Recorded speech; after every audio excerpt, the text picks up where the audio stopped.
Next जो हमारा process है वो है आइसोबारिक प्रोसेस। आइसोबारिक प्रोसेस के बारे में अगेन वही 4-5 चीजें डिस्कस करेंगे। तो जो आइसोबारिक प्रोसेस होता है, आइसोबारिक प्रोसेस का मतलब होता है कि प्रेशर जो है गैस का ड्यूरिंग द होल प्रोसेस वो क्या है, कांस्टेंट। तो pressure remains constant. Pressure remains constant, तो change in pressure is what, zero. P final minus P initial, या प्रेशर में वेरिएशन क्या है, जीरो। तो जो प्रोसेस इक्वेशन निकल के आएगी, प्रोसेस इक्वेशन निकालनी है तो देखिए ध्यान से, गैस इक्वेशन क्या है, PV equal to N R T, moles R and pressure is what, constant. तो V is inversely proportional to क्या हो गया, T। V is inversely proportional to T हो गया। तो first part is what, process equation किसी भी दो कंडीशन के लिए। तो देखिए ध्यान से, process equation V1 by T1 is equal to V2 by T2, या आप ऐसे भी लिख सकते हैं V1 by V2, T1 by T2, same बात है। दूसरा, work done by gas in isobaric process. तो वर्क डन बाय गैस का जो फॉर्मूला होता है, work done by gas is what, integration PdV, volume initial V1, बाद में कितना हो गया V2। प्रेशर यहाँ पे कांस्टेंट है तो उससे बाहर ले लेंगे। प्रेशर को जैसे आप बाहर ले लोगे तो जो अपना वर्क डन रहेगा, वर्क डन बाय गैस का फॉर्मूला बन जाएगा, या तो P डेल्टा V लिख सकते हैं, चेंज इन वॉल्यूम, या इसको लिख सकते हैं NR delta T। Delta T is what, change in temperature. According to requirement use करेंगे। अगर मोल्स और टेम्परेचर दे रखा है तो NR डेल्टा T, और वॉल्यूम दे रखा है तो PdV। क्लियर। अच्छा, फर्स्ट लॉ ऑफ थर्मोडायनेमिक्स यहाँ पे लगाना चाहें तो फर्स्ट लॉ ऑफ थर्मोडायनेमिक्स क्या है, delta Q is equal to delta U plus W। इसमें जो W वाला टर्म है उसकी वैल्यू हमें पता चल गई है कि P डेल्टा V या NR delta T। Delta U, change in internal energy. Change in internal energy का एक ही फॉर्मूला होता है, F/2 NR delta T, F/2 NR delta T। तो ये चेंज इन इंटरनल एनर्जी का फॉर्मूला हो गया। हीट सप्लाइड डेल्टा Q या हीट एक्सचेंज का फॉर्मूला बनेगा F/2 plus 1 NR delta T। ये है सिर्फ आइसोबारिक प्रोसेस के लिए, याद रखने की जरूरत नहीं है, सिर्फ ये वर्क डन को ध्यान रख लें, बाकी तो ऑटोमेटिक बन जाएंगे। जो थर्ड है हमारा, वो है molar heat capacity. Third one is what, molar heat capacity for isobaric process. तो इसको किससे लिखेंगे, Cp। Now what do you mean by isobaric process molar heat capacity, कि प्रेशर कांस्टेंट रखते हुए गैस के 1 मोल का 1 डिग्री सेंटीग्रेड टेम्परेचर राइज करना है। तो Cp, मेयर से रिलेशन भी लगा सकते हैं यहाँ से, Cp equal to what, CV plus R। और जो CV की वैल्यू है वो कितनी है, FR/2, और यहाँ पे कितना हो गया, R। तो ये हमारा क्या निकल के आ गया यहाँ पे, इसको फर्दर ऐसे भी लिख सकते हैं चाहे तो, R अगर कॉमन ले ले तो F/2 प्लस का क्या हो गया है, 1।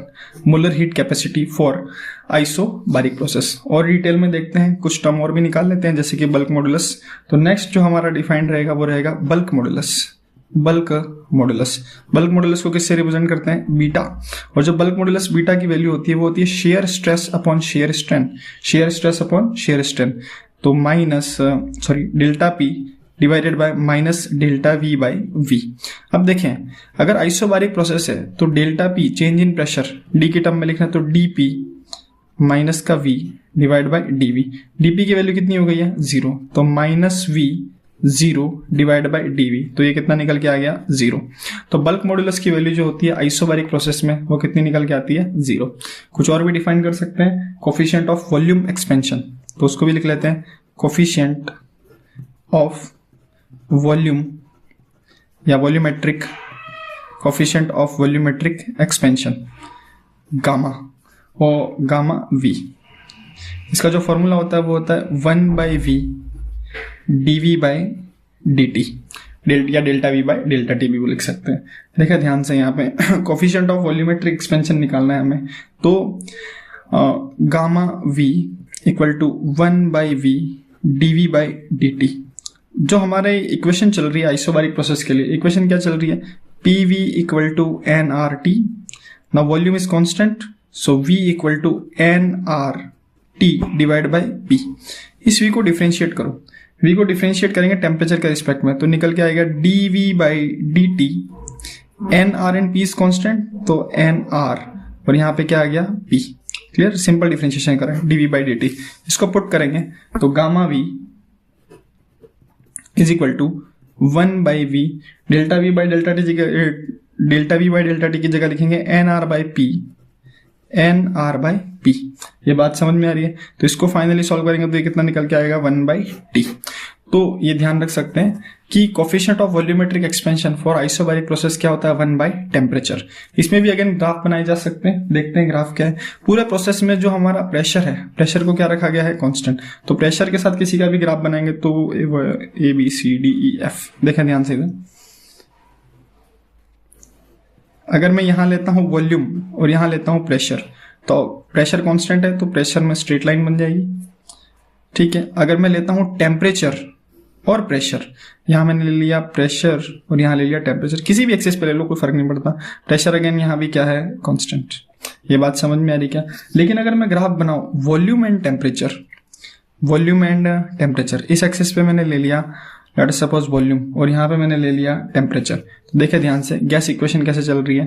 गैस इक्वेशन चल रही है यहाँ पे PV equal to NRT, PV equal to NRT।